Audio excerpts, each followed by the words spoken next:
wala, medyo hindi naman dating hingal na hingal si ano, ito si paano 'to, si Senator Pia, 'no? Hingal na hingal siya sa pagtatanggol sa kapatid niya.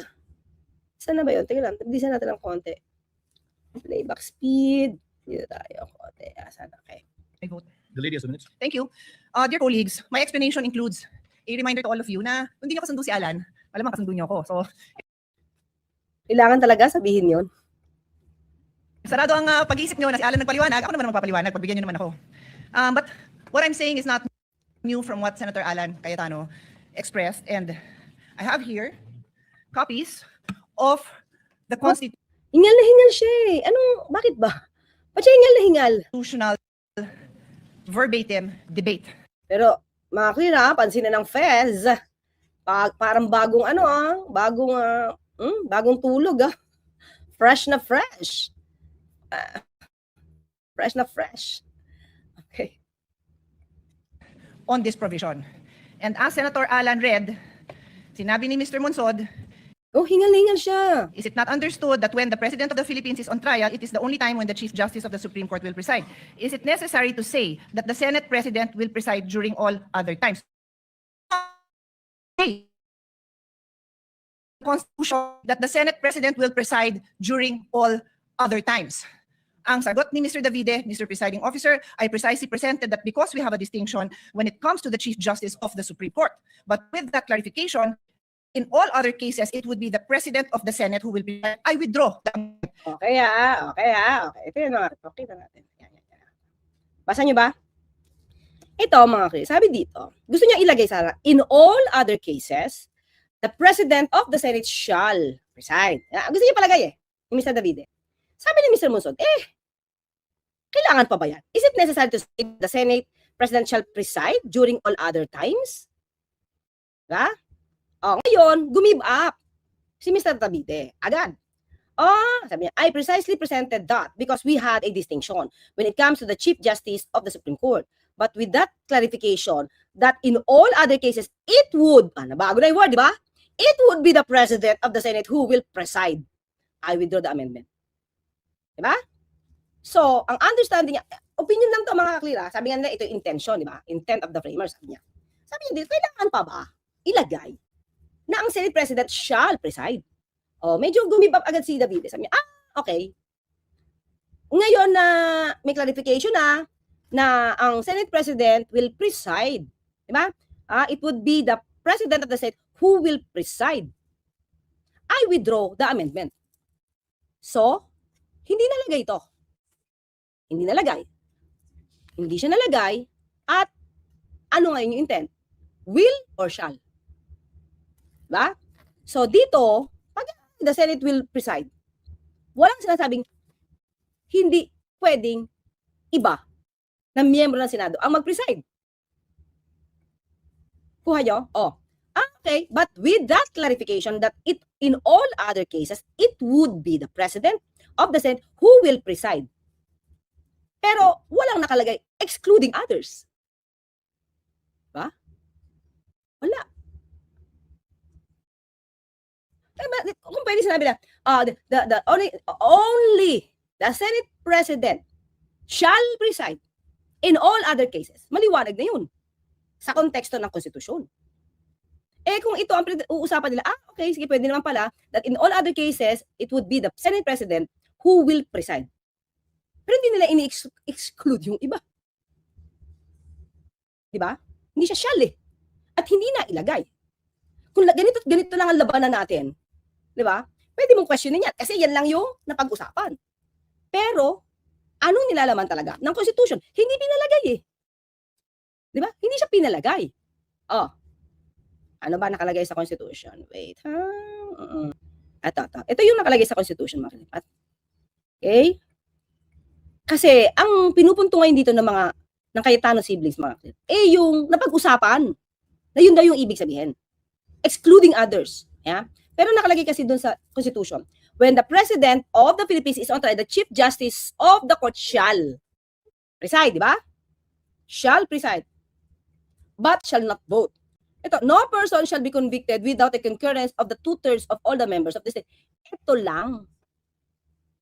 So, anong intention ngayon talaga ng framers? Otherwise, kung importante yon, nilagay dyan. So, maliwanag naman dito sa Constitution, hindi siya pinalagay. Hindi in-insist ni Davide. Di ba? Ang inisip na lang niya, kailangan pa bang ilagay yan? Di ba? Yun yung tanong. Sige, pakita natin ha. Kailangan pa bang ilagay yan? Sabi niya, okay, sige, yan pala yung intention natin. Wag na natin ilagay. Binibidro ko na. Ayan.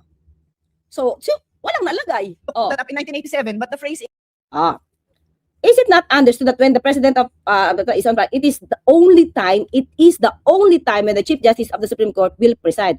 Is it necessary to say that the Senate President shall preside during all other times? Kailangan ba ba? Sabi niya, kailan Kailangan ba ba? Winidraw niya. So, ano lumabas sa Constitution? Diba? Walang specific kung hindi president ang ini-impeach. Hindi ito lumabas. In all other cases, the President of the Senate shall preside. Hindi siya lumabas. Winidraw niya na So, wala na naging basihan. Tama? Wala na naging pagtatalo na hindi inilagay. O ano masusunod? Itong sinabi ni Davide na the President of the Senate will preside? Will preside. Pero hindi niya ini-exclude yung iba. But still, sabi niya, i-withdraw niya yung amendment. So, walang amendment. Diba? Kung labanan at labanan lang ng pag-i-interpret, pwede na hindi tama yung opinion at basa ng mga Cayetano. Diba? Sige, pakinggan natin ito. Pakinggan natin ito, Okay, sige. Pakinggan natin si si Attorney Professor. Okay. Sige. When it is vague, Okay. it is ambiguous, hindi natin maintindihan. That's when you go to the records. Now, sa Constitution, sa provision sa Constitution, pinakita natin na during the time lang na ang i-impeach ay presidente, yun lang, Supreme Court Justice shall preside. Mandatory. Mga ka-clear. Di ba? Kaya yung mga words na yan, mahalaga yan sa isang batas, ha? Kung mandatory ba, o may option, di ba? Sige, tingnan natin difference ayan, in legal drafting shall imposes a mandatory obligation. Diba? Parang no choice ka dito, shall Pag ginamit mo yung will, generally denotes future intent or promise. Hindi siya ganun ka-mandatory. Ito din, talaga, must, shall. Yan, ha? For strict obligations. Okay? Okay, it is often viewed as weaker. Okay, pwedeng gamitin ng shall or weak, pero it is often viewed as weaker commitment. Okay? So, ito sa pinakita ni Pia Cayetano. Kasi winidraw di ba? Okay, yun pala. Okay, so the President will preside in all other cases, I will draw my commitment. I will draw my amendment, my proposed amendment. So, di siya lumabas sa anumang konstitusyon, sa anumang provision ng konstitusyon. At yung konstitusyon, maliwanag na walang anumang intensyon patungkol in all other cases. Diba?